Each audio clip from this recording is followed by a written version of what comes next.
Today's episode of the Meet and Greet Barbecue podcast is brought to you by AOS Outdoor Kitchens.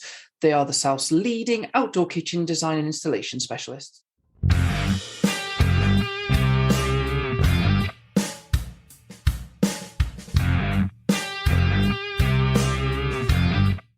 Welcome back to another episode of the Meet and Greet Barbecue podcast. Me and Dan again. Hey! Back to chatting rubbish. I cannot wait. I cannot wait to chat today, because we've had a barbecue together since we last spoke. So we've got plenty of juicy nuggets to talk about. Have we? Okay. We will have some guests soon, promise. Dan, what are we talking about today? Well, the first thing I want to talk about, particularly after your apology, your national apology to everyone, is that fantastic grill that you picked up. Can you walk us through what you got, why you picked it, and then we can talk about the funs and joys of barbecuing on it? Yeah. So I bought a Somerset Grill. Mm-hmm.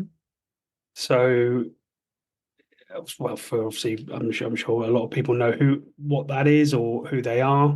But a company based in Somerset. And they do the kind of Argentine Asado-style grills.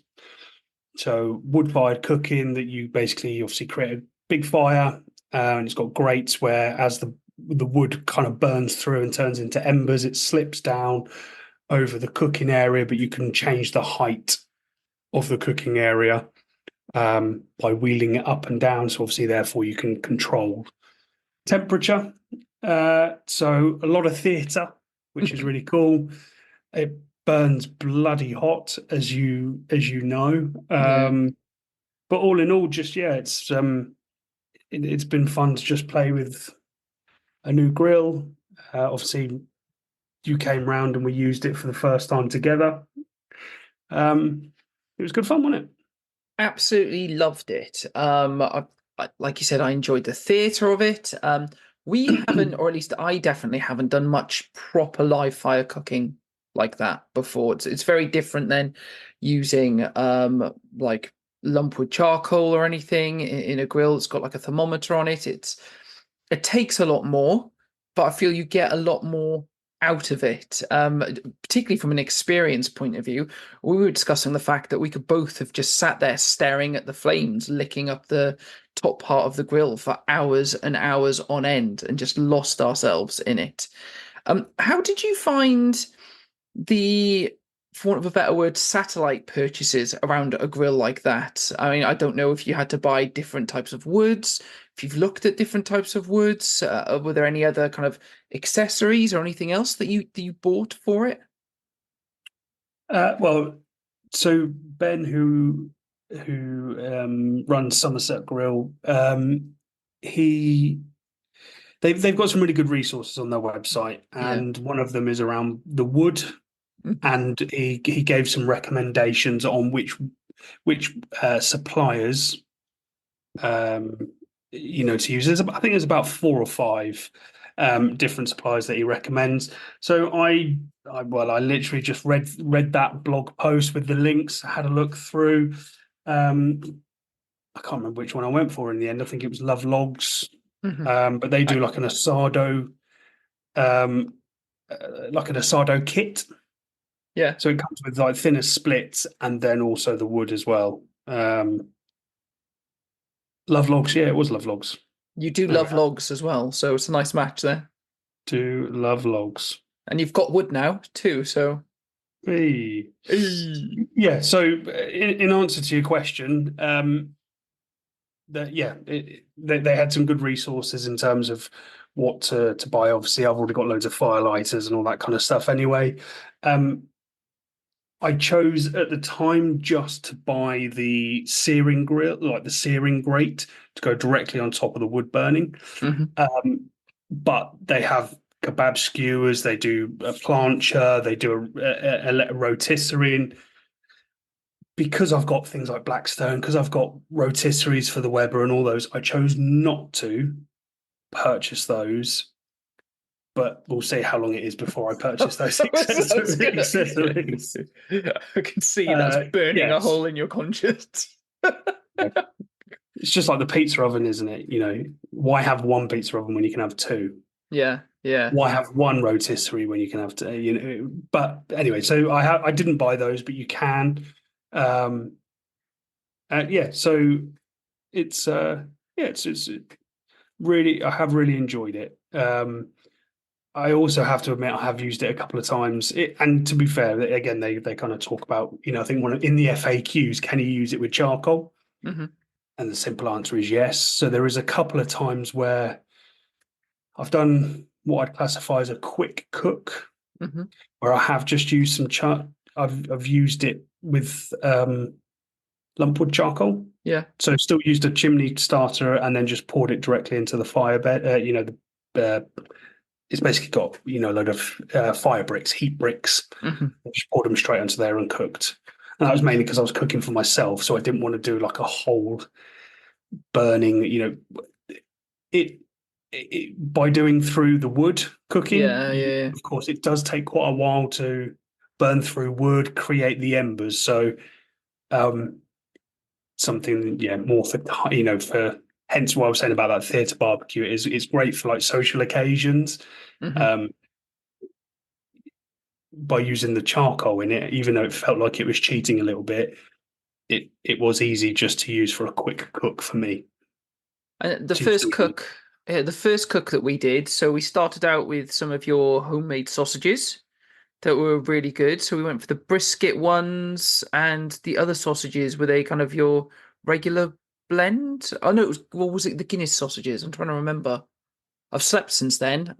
Yeah, no. So I think there was some smoked brisket Yeah, sausages, and yeah, I think it was just some pork, just some standard pork ones. So which was really good. And then we followed that up with chicken wings. So we were lucky enough to be sent through some of the new barbecue rubs and also sauces from Brewdog. So we tried them out on some chicken wings, didn't we? Which was different, should we say? yeah, 50-50 for me. Yeah. There was two different We flavors, wasn't there? the main kind of barbecue sauce that we had that was like kind of tropical one that was should we say packaged up like punk, wasn't it? Kind of the blue There was the Punk logo IPA. and everything. Yeah, that barbecue sauce was really, really nice. We really, really enjoyed that. And again, what I'm about to say is subjective. I guess everyone's flavors are slightly different, but both of us commented that the kind of hot sauce version we both found quite vinegary. I don't know if that's more to cater to a wider audience's flavor. I don't know. I just found it very. But then I feel the same about the um Frankie's hot sauce as well. I also find that, Oh, that's horrible. yeah, I find It's, that just horrible. maybe we're not the Yeah, right people for that. but yeah, I really enjoyed the Punk IPA. Hmm. I mean, obviously, it was great for Brewdog Yeah. to send it for us to test, and you know, really appreciate it. But yeah, honest feedback is that the Punk IPA I really quite enjoyed. Mm. Like you said, it did have that kind of uh, sort of fruitiness to it, like an IPA, right? Hmm. And the rub and also the complementing sauce worked really well on wings. Yeah. Just just wasn't quite as nice with the other one. But yeah, I think overall, obviously, we had a mix of your standard sausages. We did some wings. We kind of slower cooked the gammon joint, didn't we? And some we you know, a whole pineapple. So we ended up having Yeah. kind of like gammon pineapple steak, you know, like a gammon steak and pineapple ultimately, didn't we? Which was again quite nice because we put the you kind of had the pineapple going on the grate at a certain level, and then kind of ended up putting them directly onto the bed of coals, didn't we? Just to kind of Yeah. give them that char. But again, I thought it was really tasty. I think lots of people have done pineapple. I think on and they do it does work pretty well on the embers, doesn't it? Yeah, and it's not being afraid when you think that it looks burnt because you're going to cut all that off. But if you get it right, it almost feels like it's kind of fermented on the inside. It has almost a rum kind of feel to it, in my opinion, anyway. And I absolutely love that flavor, particularly with like a gammon. It was good fun doing that on there too. Question for you. Did you ever find the hooks that you'd misplaced to hang it up on a chain? Because I know initially we were hoping to hang it up on a chain. Yeah, so again, you can purchase hooks. I didn't purchase the hooks Ah. because where I make bacon, Hmm. obviously I have hooks that I use in my fridge and stuff to hang the bacon for it to dry. I found I found one of the hooks and it doesn't fit. Uh, and I think the other hooks that I do have, although I think they'll fit, I just Hmm. think what am I trying to say? It's almost like the bend where it would wrap over the pole that runs along the grill. I think it's almost not. It wouldn't be tight enough. So as soon as you put some weight on it, it would kind of slip off. So again, I probably should invest into the hooks. Mm. Um, to be fair, however, I don't know about you because it's the perfect barbecue to do it, but fundamentally, I just I don't know. I know that everywhere you went, and still now you see a lot around tomahawk steaks. That type of thing would absolutely be perfect, right? So you drill a hole through it, whack it on a hook, put it onto the asado, and obviously just let it cook with the embers underneath. It would be absolutely beautiful. My main problem is that you're paying so much for the bone. Yeah, It goes well, away. I quite enjoy that for like a theatre point of view, and I think if you shop around, sometimes you can get better. I mean, I've seen the cuts where they've just literally cut the bone off, and what they've actually done then is just charge you more for the weight, if that makes sense. So instead of like 19.99 for like a kilo or a pound or whatever, it'll be like 30. So even though you're not paying for the extra weight, they've still charged you more. So I think I understand what you're saying. I think if you look into it, in a lot of cases, it's false economy, or maybe that's just where I've purchased them from. Yeah, maybe. What else have you cooked on there? You said you've done a few different cooks on there. Uh, yeah, what have I done? I did sort of. I did I did some breakfast in terms of I did sort of sausage and bacon bagels, just a Hmm. quick go. Um, I've cooked a spaghetti bolognese Nice. on there, so I had the wood going, boiling the water, Hmm. and then I had a cast iron dish on the grill, really low to the embers. I probably could have put the actual cast iron, in the embers, but I just had it as low as it would go. So that was quite nice. So again, cooked the spaghetti and all that outside, while it was directly over the flame. Um, Again, we kind of had the in-laws round, and what did we do? Did some kebabs. Um, I cooked some like garlic breads out there. Like I've just done a few bits and pieces, kind of here and there. Hmm. Um, yeah, I just think it'd be fun to use like a big Petromax and do like a chili for hours on there and cook other stuff all around it. And whether you serve at the same time or around, I just think that would be nice to have everything cook in this one big cast iron pot in the middle, just blipping away. Yeah, I mean, like a Dutch oven, right? You could just Yeah, put it on straight on top of the embers. So as the embers fall through, they'll just obviously go around the thing. I did actually recently cook a chili. yeah. I got some braised steak from the butchers, but I used the Weber actually for that. It was this time last week. Hmm. So I haven't used the Somerset Grill for something like that, although I did bolognese. But I'd be interested to try something a bit larger. Yeah. Not necessarily saying like a brisket, although I did pick up a brisket last week, but just something.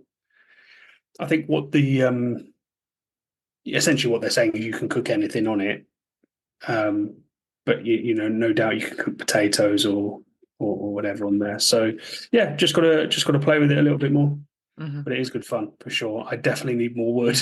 Because obviously we ended up cooking on it for what, 4 hours, I reckon it could have been longer than that even. 5 hours.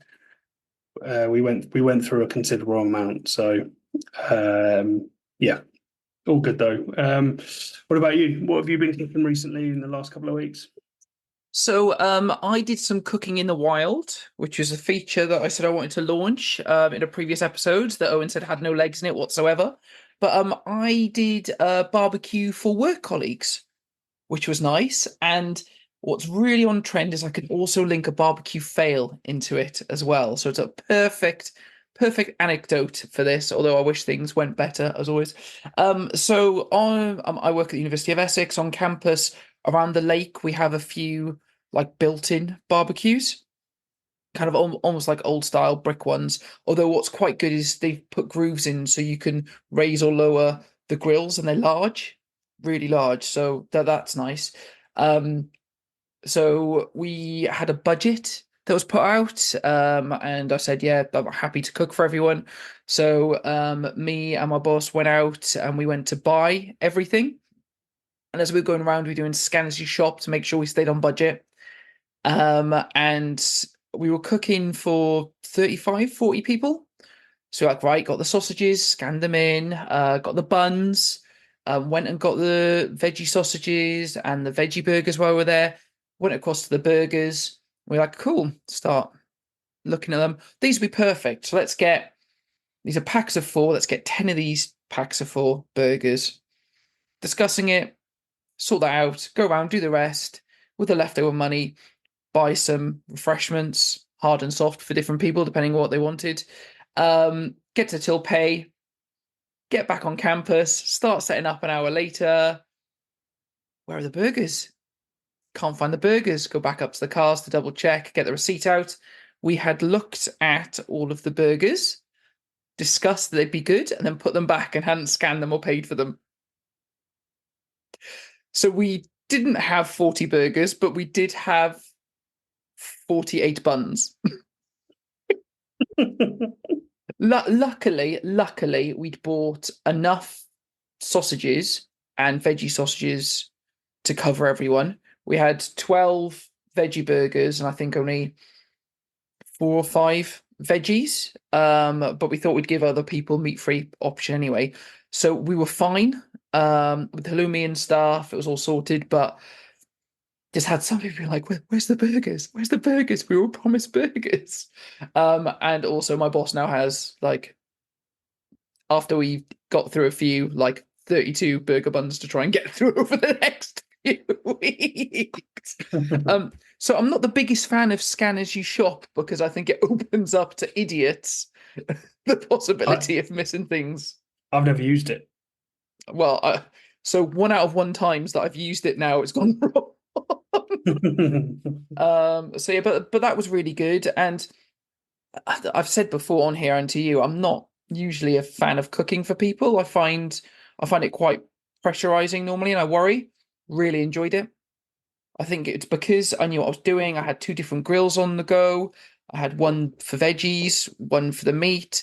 I'd had plenty of time, brought the chimney starter along, got everything lit properly, took it slow, and it's perfect. I spent the whole time flipping around sausages, looking out over a lake, playing games. It was great. Really enjoyed it. I think I was barbecuing for probably about 3 hours, 3.5 hours. Really good fun.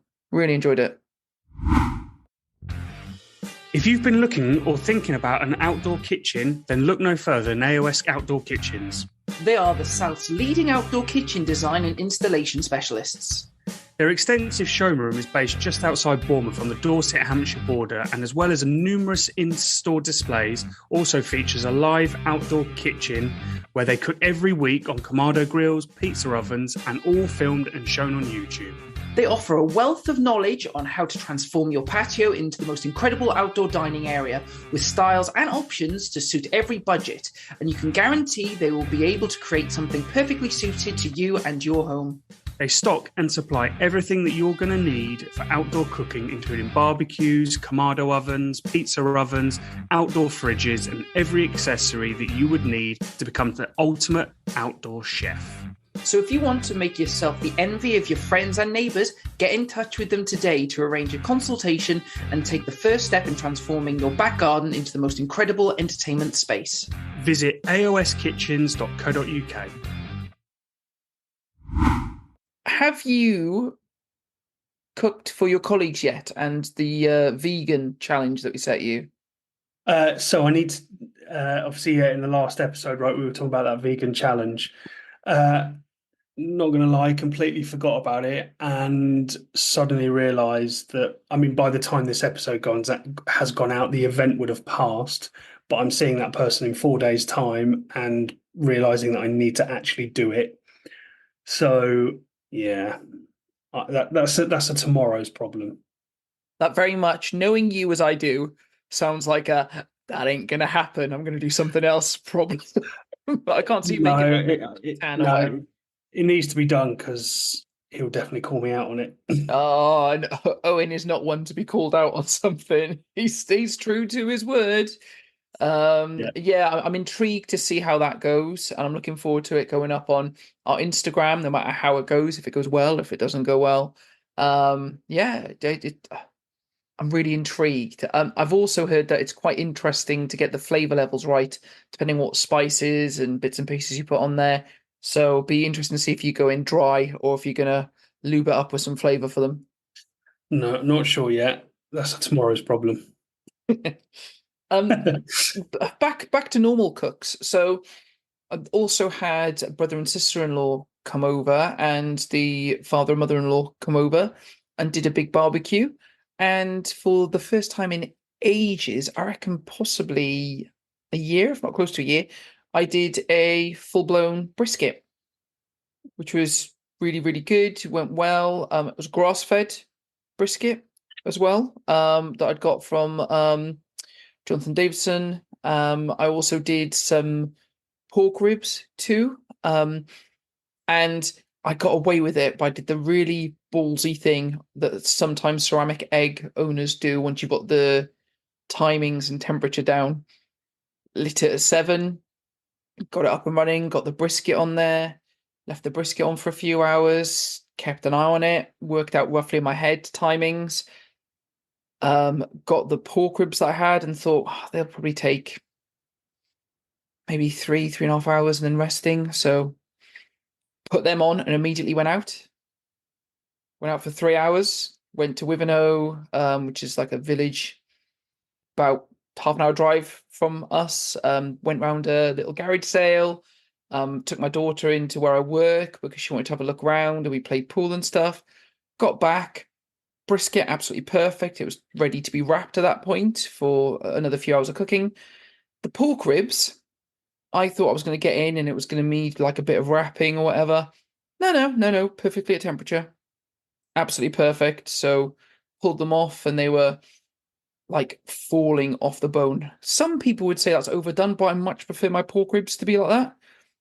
In my head, I love a pork rib where if you wanted to, you could just pull the bone and it slices out or just falls out by itself. Again, I know competition rules, you want a bit of bite on there and you want it to stick, but you cook for what you want, right? But yeah, I think it was at about 93 or 94 when I checked them. And I was like, that is lovely and juicy. So much bend. They pretty much almost snapped under their own weight when I took it off. So I let them rest for longer than I normally would. My idea was to start serving some food at like 5, half 5. And then the main event, the brisket and possibly the ribs coming out at like 6-ish. Instead, when people arrived at half 4, I was like, here's some ribs. Eat them as you come in and walk around. They've already been resting for like an hour and a half. Yeah. But yeah, they were 1.5 kilos of pork ribs cooked at 105 and they were done in 3 hours. Not bad. I was just surprised. I thought they at least would have had another hour and a half in them. Yeah, I've done it before though, where I've had some racks that I think I probably mentioned to you before. I haven't done ribs for ages, although I have 2 small baby backs in the freezer. Mhm. I was going to do the 4, 5, 3, 2, 1. 3. Thank you, 3, 2, 1, and I did 3, And they was like, I was like, oh crap, they're cooked. So Three, I hadn't, eat. yeah, exactly. So I hadn't done any like sauce or anything. But anyway, Mm. I had the frustrating thing. I don't know if you've had this before. I'm not sure if it's a fail, but so I was cooking. I was cooking breakfast out couple of weekends ago, and usually most Saturdays and Sunday mornings we have to go out and do various kids sports clubs or whatever. But this particular day we didn't, so I was like, right, I'm going to cook a breakfast outside. I'm going to use a broil king. Anyway, so I poured the last of the charcoal in the bag Hmm. into the thing, put the firelighters under, two firelighters, and I was like, after about 25 minutes, I was like, Jesus, this is not getting hot at all. And then I was like, like when the bottom of the charcoal, it's literally like soot, isn't it? It's just Yeah. dust. And I think that then just stops any airflow going through. I just could not get it hot like this charcoal. So then I thought, right, well, I'll put one on top, try and burn the soot kind of from the top. That Yeah. didn't take, and then put another one in. Honest to God, it nearly took me nearly an hour to get the charcoal lit. Ooh. I, I've What'd you never had put that down to? What'd you put it down to? stupidity, I suppose. I just could not get the bloody thing going. So, luckily we didn't have anywhere to go because it literally took me, the best part of about an hour and 20 minutes to cook some sausages, bacon, and a couple of eggs. Because I just couldn't get this bloody charcoal hot, and I've used the charcoal loads of times before, but yeah, it was interesting. But have you again by the time this goes out, of course, the weekend would have passed, but there's a couple of barbecue festivals have gone on this weekend, isn't there? There's Smoke and Fire, Ascot. So Yep. it seems I was just, sort of having a look at the community over the last sort of day or so, and it seems there's a lot of people there and having a good time. There is. I'm very jealous because at the moment I'm struggling to get any of the barbecue festivals to work in my diary for this year. I've got a 90 birthday party to go to. Got the kids over the summer with limited bits and pieces. I've got a wedding to go to as well, which clashes with another. And I'm struggling to see if slash where I'm going to be able to go, which is making it all the more painful to go and see. And in fact, my dad, last minute, so I think Smoke and Fire at Ascot was the 5th and 6th or 4th and 5th of July, something like that. On the second, Yeah, my dad, it's like literally yeah, now yeah, this yeah. week. So my dad on the second was like, I might be able to get leave so I don't have to work on the Saturday. I could potentially come down if you and Steph want to go. But we'd already agreed to do bits and pieces. Oh, it's just not possible. Thank you, obviously. But yeah, it's really weird this year how everything seems to clash with everything else. But I suppose that has to happen occasionally when you've got children and holidays and work and everything. However, I would say I went to an event with work. It's an agricultural show called Groundswell, and there was loads of barbecue. Well, I say loads. There was a few barbecue stalls there, and one in particular was fantastic. Once this goes out, as long as I remember, I'll put up the pictures that I took then, so it makes more sense for people, so I don't have to kind of go back. But there was a stand there called the Roaming Smokers, and this offset smoker they had was absolutely huge. And they let me go around, have a look around the back, take some photos, take some videos. I think they said it was homemade, the smoker, and I think he said it might have even been an oil drum or a fuel drum, even from a boat. That's absolutely massive. This thing was. It looked like the size of an extension, one-story extension. Um, and they showed me they had loads of briskets on, which was opening. They'd done Thor hammers in there, and then over the actual firebox that they'd created, they had a flat surface as well, so they were frying off eggs on the flat surface. And glorious stuff. And what they did really smartly, I think, was when it came to what you could order, it was smoked beef. They didn't say if it was brisket, they didn't say if it was Thor hammer. Um, and then they served with it quinoa, interesting choice, but it worked well. A red vinegary slaw, which cut through it really, really well. And then you could pay an extra pound for an egg on top too, and it was so good. So the all the branding they had was roaming smokers, but looking into it and going on to kind of their site and stuff, they're part of King's Clear Estates. But it was so good, and the fact they let me have a look around underneath the hood, looked what they were doing. They gave me loads of like burnt ends and different bits. They'd also been cooking steaks just for themselves on the flat top for something for them to eat. So they gave me some of that too. It's really, really good. And it made me feel like I'd been at an actual barbecue festival, which was fun when you're actually working. Yeah, not bad. Actually. Yeah, I saw that that Fume barbecue festival had been going on this weekend as well. I think that's up in Manchester. Hmm. Although I saw a couple of posts that were, I don't know. I think there was long queues and there was. I think some people enjoyed it, but I think there was some downsides to it. Obviously, we've not been to Fume, but yeah. So I think there's a few bits that have gone on this weekend, which was quite interesting. I don't know if you've also noticed. I don't know. There seems to be a lot going on around. Obviously, we're into barbecue season, festival Hmm. season, which is great. But I've also noticed uh, things are kind of happening now in terms of like tours. So I don't know Hmm. if you've seen that. So obviously Shropshire lad that we've had on before. Yep. He's kind of like partnered up with Barbecue Travel Club. I don't know if you've Yeah, I've seen seen some of the that. pictures that he's been putting up on And they do, yeah. flights So and they're things. doing, Yeah. yeah. So they do like a Heart of Texas tour. Um, and it's, and then they've got so they've got a couple of tours coming up. I mean, we'll definitely, it's on my bucket list to do a Texas tour. We've spoken about it before, so that would be really great. But I also noticed that um, Smoking Elk is also doing a tour as well. I don't know if you've seen that.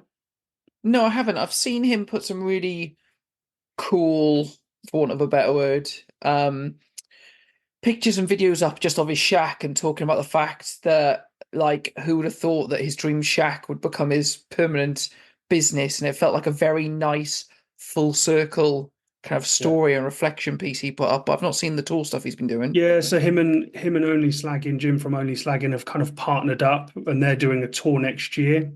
So they're taking people out there, doing everything from pub crawls to restaurants to masterclasses.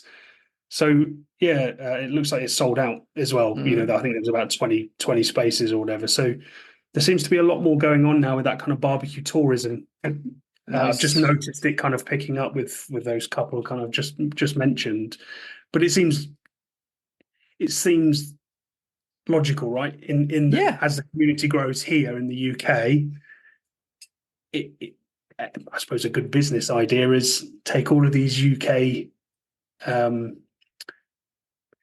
people that love Enthusiasts. barbecue That's the word you're looking enthusiasts. for. Oh Yeah. yeah, I was thinking, do I say pitmasters? Yeah, we're all pitmasters, right? We're all Yeah. pitmasters in our own right, and go stateside Yeah. and see what that's about. So it's quite good to sort of see that kind of market is opening up.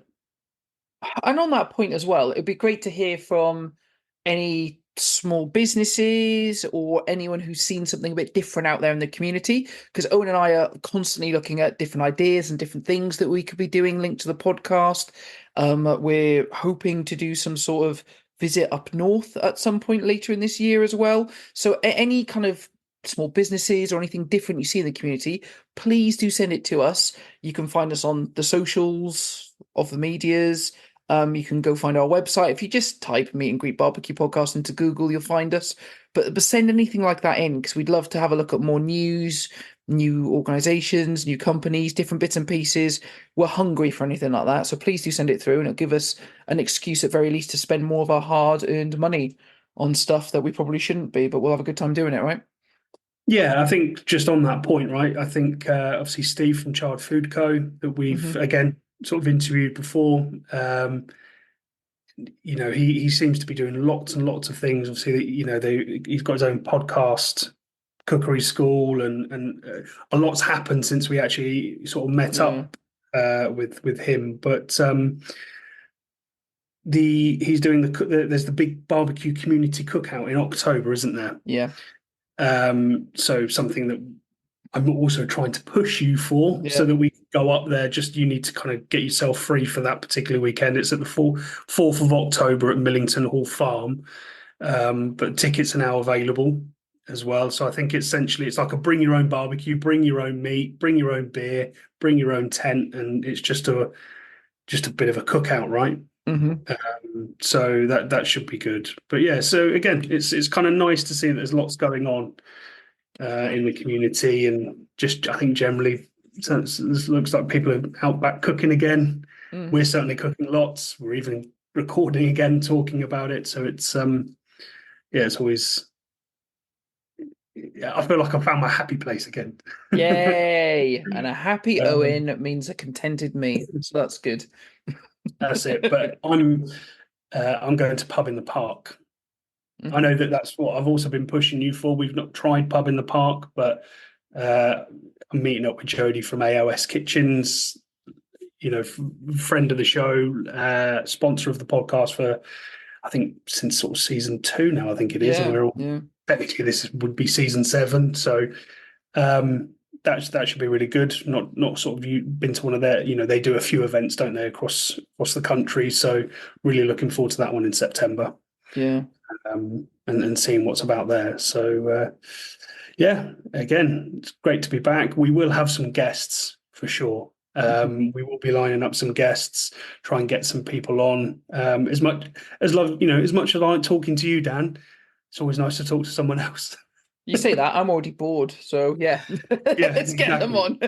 Well, to be fair, we've been trying to book this in for a week, and it's mainly been me going, oh, sorry, something's come up, I'm washing my hair. Yeah, but you're allowed to do that if I'm struggling to get available at all for any things that we want to do over the summer and autumn. So I think that's tit for tat. And being able to say tit towards the end of a podcast has always been my dream. So there you go. I've titillated you for long enough. I think it's time we bid these wonderful listeners adieu. But yeah, thank you so much for listening again. And until next time, Owen. Keep on grilling.